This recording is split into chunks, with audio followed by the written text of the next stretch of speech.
Hmm. Hey everybody, welcome to Three Cal with Gino. Sorry I took a week off there. I just need a little break from talking about wrestling. There's Toddy. Toddy, come on. No, you guys can't see her. Toddy, come here. There you go, Toddy. Yeah, we just need a little break from talking from wrestling. It was a long week of wrestling, everyone knows that. Enjoyable but long. Great WrestleMania after sorry, Raw after WrestleMania. Excuse me, and SmackDown for that matter. Both really good shows, awesome returns, really cool call up.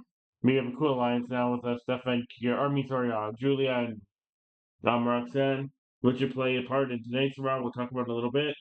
We also have the returns of Aleister Black and Rusev, or Miro, whatever we want to call him. Um, both interesting. We also had Pat McAfee getting attacked by Gunther last week on Raw, which we'll talk about later on today as well. Pat McAfee cut one of the coldest promos I've ever seen. If you guys have not seen that yet, you'll see it later on. Um, and Zelina Vega is your new United States champion.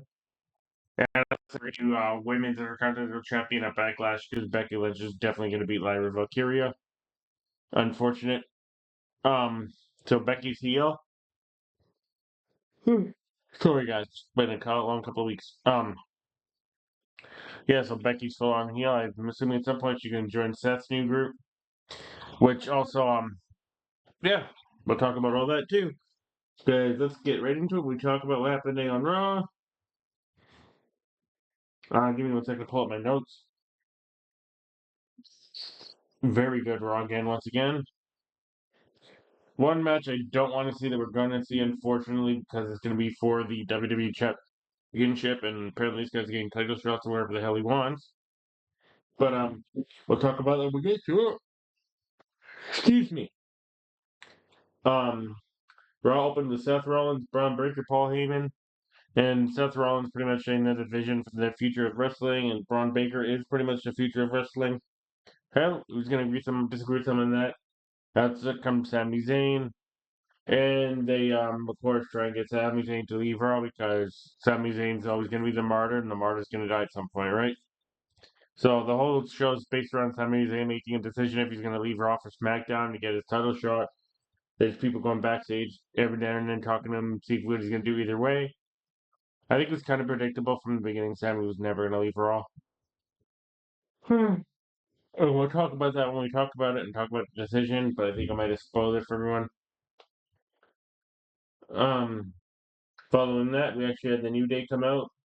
Or sorry, following that, we actually had Lyra Valkyria, Roxanne Perez versus Rhea Ripley.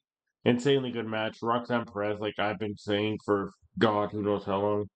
I've been a fan of that girl for a long time since she was in reality wrestling, and then she was the Ring of Honor, and she was Impact for a little bit, and a few other companies. She's a gem, man. She's one of the futures of wrestling. So is the girl she fought, Rhea Ripley. Man, me too a lot.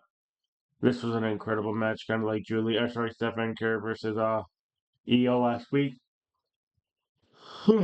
Excuse me, guys. Um, very good match. Both girls had their moments. Just what's her name? Sorry, Roxanne is very good at picking apart body parts, and in this match she went all over after lockdown. Mammy's like most of the match. Mammy said it well. Rhea, whatever you want to call her. Insanely good match. And of course, neither one of these girls is gonna lose. Halfway through the match, Julia comes out, gets interferes, and the referee never really. They just throw out the match. They don't say one way or the other. What do you think, Tots? Let's hit this already giving up medals for the matches and everything like that. I'm gonna give the opening promo overall with the Sami Zayn thing and the way he's handled throughout the whole show. I'm giving that a gold. This Rhea versus Roxanne is also gonna be getting gold medal. Both the fire segment to start the show and the opening match of the show were absolutely brilliant, having six very good performers. Eight if you can coach Io and Julia within the first 30 minutes of your show. And then we had Judgment Day. We had Judgment Day backstage. Gonna be more a bit of a follow-up and more teasing about Judgment Day pretty much turning on Finn because they're all talking about things that have happened, yet the only guy not in the loop is Finn. And there's still little vile hints of Demon Finn being around because you see demons everywhere and demon little silhouettes, and you have to really look for it. And Finn said if he wanted to do the demon, he wanted to do the demon properly, so why not have the demon be the thing that hunts down the Judgment Day after the Judgment Day destroys and turns on Finn in the future? Also, the Judgment Day, apparently Liv Morgan's going to be off TV for a little while now doing a movie. I don't know what movie this is. I don't know if it's an actual storyline gimmick or if it's actual reality. But if it is, then the tag team women's division is in trouble again because we have champions that are going to be defending those belts for a long, long, long time, and that division's kind of been stale for a long time. And now with the titles being held up again due to Liv taking off, nobody's going to give a shit. Um. Also, at the end of the show, I'm going to talk about something that'll personally hit home for me today. That happened on the weekend. If you don't live in Vancouver, we'll talk about it.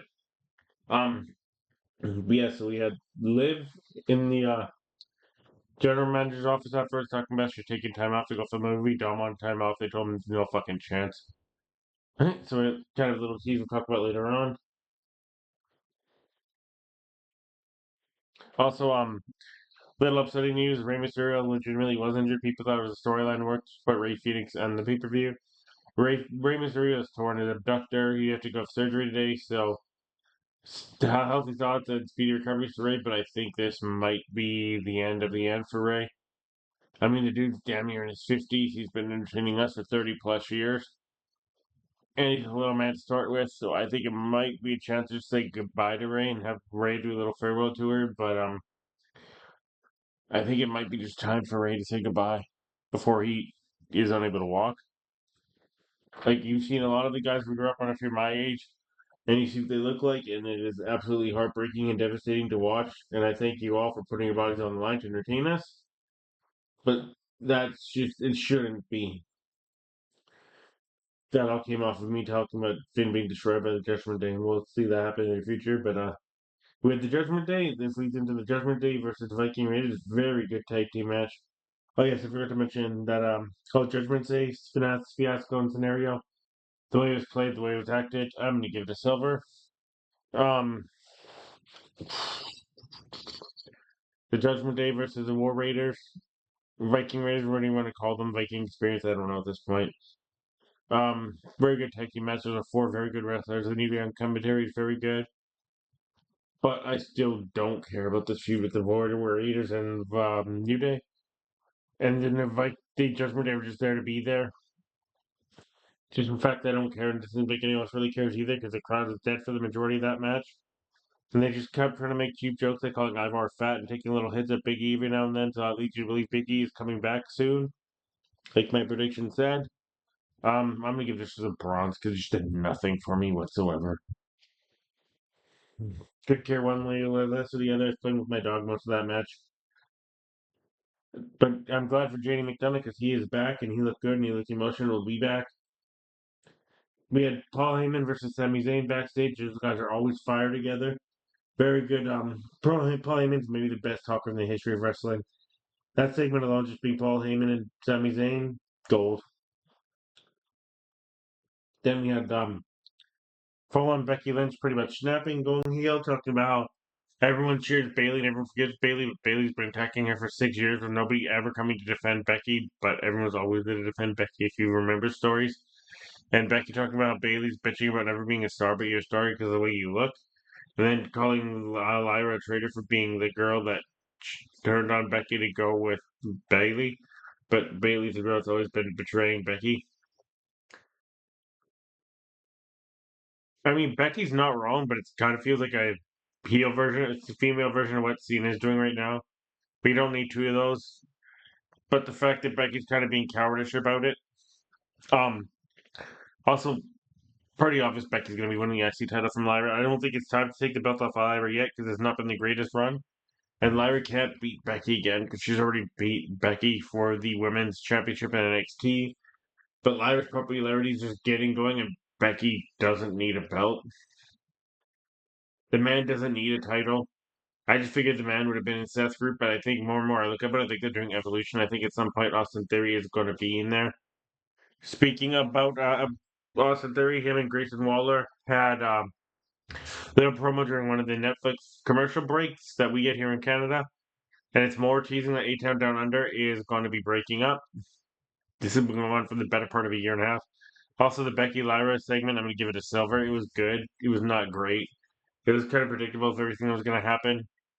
Um, and the outcome at the pay-per-view is pretty much going to be predictable, in my opinion. I'm not even going to bother picking that match. I want Lyra to win, but I know Becky's going to win. Because Lyra can't keep beating Becky. It just doesn't work that way.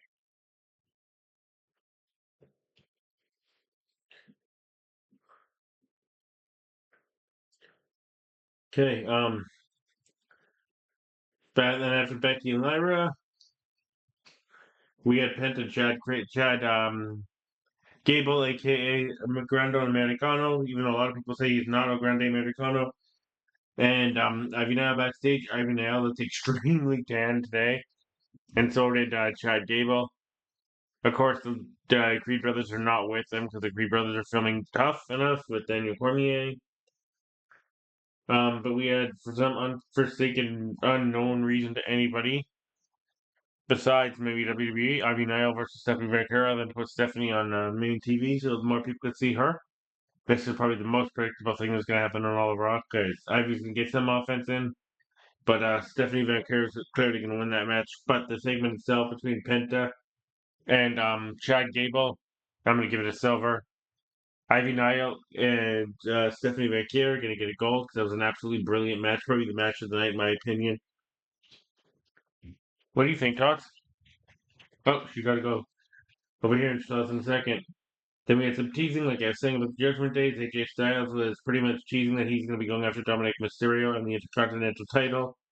With Nick Aldis backstage. You would just there to be there, bronze medal segment for me. Then we had Seth and, or sorry, we had Pat McAfee, or sorry, we had an absolutely fire Rusev promo, which I absolutely loved. It explained everything about Rusev, how he, after he left WWE, he had to go refine himself, and he left a woman he doesn't used to fight for. He doesn't fight for that bitch no more because she's a bitch. He drops the bitch word a couple of times, talks about he had to wander in wasteland and nobody pay attention to him for years to be unrelevant to be relevant again. Pretty much hinting at AEW had to create something that nobody wanted to pay attention to because those people didn't understand the creation he was making, and he was lied to by them. And that's what he said, he was lied to by them. Those people, he said. So once again, more shots fired at AEW, even though Will Ospreay likes to keep firing shots at WWE. Rusev is. I'm biased. For anyone that knows me, knows how much I love Rusev. I've loved Rusev for a long time. I said years ago, not on this paper, not on this show because it wasn't created years ago, but to many of my friends that were listening that liked wrestling, Rusev is the best thing in wrestling to not be crowned champion yet. If Jey Uso's a champion, then Rusev should be a champion. Rusev should be a champion. Russo should never be champion again. For those of you you know the reference to Russo being champion, you know. But absolutely fire Rusev, god damn it. Rusev promo. I'm gonna give that a gold just for being what it was. Rusev's a great speaker, man. And he makes you believe everything. He's like Samoa Joe. He's absolutely terrifying. And then we probably had one of the promos of the year. And the way Pat McAfee described himself and his life, with his dad doing things to be paycheck to paycheck, and him being loyal to the soil and stuff like that, the way he talks. Anybody that knows me knows I'm the most loyal motherfucker you'll ever have in your corner. If you're my friend until you do something to me, and I just know that it's not going to work. But same with family. In the same way, you do something to disrespect me or disrespect somebody I care about, you're to me, you're dead. Loyal to the soil unless somebody does something to hurt me or hurt somebody I care about. That's me. Clears the way McAfee thinks, and that's why we're getting Pat McAfee versus Gunther into 1 week at St. Louis. Added that pay-per-view card so far, so we got McAfee versus Gunther, Lyra versus Becky, John Cena versus Randy Orton. Two of those matches are predictable. I don't know which way they're going to go with Gunther and McAfee. We'll talk about that next week when I make my predictions. Um, Interesting pay-per-view coming off of Mania. But at least Bernie Mackey versus Gunther quick, thank God, not dragging out for a while. And then we had Logan Paul and Jey Uso. Sorry, McAfee's gonna get a gold plus plus for the absolute brilliant prime promo he did.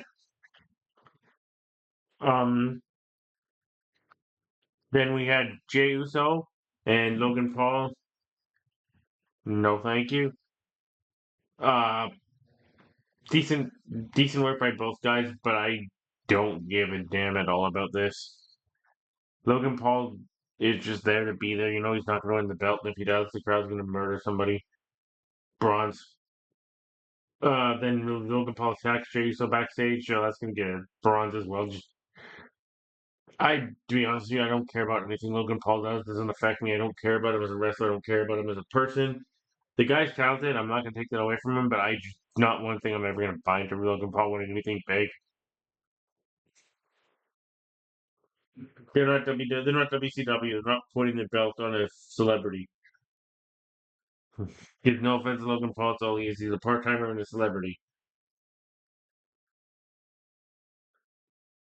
And then we had what the pretty much what that stable's gonna be. Braun Breaker is the heavy. He's kind of the Arn Anderson style. Seth Rollins is like that Triple H, Ric Flair leader type style. And Paul Heyman is just there to be the guider, the protector. And we pretty much saw that fell for us. And Braun absolutely murdered Sammy at the behest of Paul and Seth Rollins hitting like 5 spears. Sammy sold it perfectly. Seth Rollins stomped out Sammy. Sammy's left in the middle of the ring, so now they've killed Sami Zayn, CM Punk, and Roman Reigns in a matter of 2 weeks. They killed CM Punk 3 weeks in a row now, or two out of the last 3 weeks, sorry. So those three are going to eventually align at some point, and we may see a tag team match in the future between Seth, Braun, and a mystery person who I'm assuming is going to be either Austin Theory or Grayson Waller versus Sammy, CM Punk, and Seth, and the tribal chief, Roman Reigns. Um, the whole that whole main event segment with Sammy and Seth and Braun Breaker and the way they sold out Braun Breaker being an absolutely devastating human being, everything about that, and also mentioning the history that Sammy and Braun have on their own. I'm gonna give that a gold. And Raw in general, I'm gonna give it gold plus plus. I thought it was an absolutely brilliant story, brilliant show. One or two matches didn't seem like they fit, even though it worked and it was in a brilliant match. Lyra and Stephanie Vancouver just seemed like it was going to be there. It seemed to be the match of the night. I'm extremely intrigued by this alignment of Seth and Braun and Paul Heyman. It's brilliant. I don't know if it's either the Dangerous Alliance or a new version of Evolution or a combination of both. For those of you that don't know what either one of those groups are, because you're too young, look them up. You'll understand. Especially the Dangerous Alliance. The Dangerous Alliance was deadly, man. I forgot the members that were in that group. For a minute, I had to go back and really look at a picture. I remembered Arn, I remembered Steve, I remembered Medusa, but I forgot that there was other people in there with Heyman. Go look it up. That group is big. Just it was special. On that note, guys, I think I'm gonna talk to you tomorrow after next NXT. I really enjoyed this Raw, like I said. I just needed a break from talking about wrestling for a week and just be able to enjoy it as a fan. I thought Raw and SmackDown last week were brilliant. I thought Raw this week was really good. And apparently also Io Sky's gonna be on NXT tomorrow, so let's look out and see what happens there. If Io's there, I guess that means Rhea's headed down, right? So we're gonna get Io versus Juliet Io. Io. Io, sorry, gotta keep mix the three different names together. Excuse me. Io and Rhea versus Julia and Roxanne at some point. I don't know if it's gonna be NXT stand and deliver or if it's gonna be main roster. But either way, it's gonna be an absolutely fire match. Um yeah, for sure. Like I said, I want to talk about something that's near and dear to me because it's pretty much near my house, or not my house, my home. Um, ah, I don't know if you're Canadian and you're listening to this. You heard about what happened at the Lapu Lapu Festival for the Filipinos, or Lupa Lupa. I can't remember how to pronounce it. That happened on Saturday. Or if you're listening from somewhere else, I want to just say, it's disgusting and it's sad and it's heartbreaking what happened. 11 people were murdered on Saturday in Vancouver. by a guy that decided to run into a crowd with his SUV. Like in my lifetime, I never thought I'd hear about something like this happening in Canada, let alone Vancouver, let alone happening to a nice community, like a nice people. The Filipinos are probably the nicest people I've ever come across in my life, and they just have to have a good time with their families at a food truck festival where a festival celebrates their warrior. Um, and this guy just decided to take upon himself to run these people over. And there were very many different age ranges. There's a 5-year-old that was murdered. There's family. One guy lost his entire family. And let's say the police were running onto this guy. Apparently, he has mental health issues. How was he allowed to? Like, how were they not monitoring their family? Apparently, contacted police saying you better watch out for this dude. He's gonna do something. We're afraid. How this guy allowed to be walking around so the police know this is what's happening and they're not doing anything to stop it. And yeah, he's had a shitty life. His mom tried to kill herself, or his brother was murdered last year. He's had many issues himself with mental issues, and I fear that he is going to be just put in an institute instead of being locked up. But I just want to say to that Filipino community that my thoughts and prayers are with you guys at this time. It's devastating. I work with a lot of Filipinos. They're probably some of the nicest people you'll ever meet, and yeah, it's just I can't stop thinking about it. It's heartbreaking. It's devastating. It's disgusting. Like I said, I never thought I'd see anything that happen in my lifetime where I live in Canada, but the whole world's going to hell. Let's leave it at that. All right, guys. Talk to you later.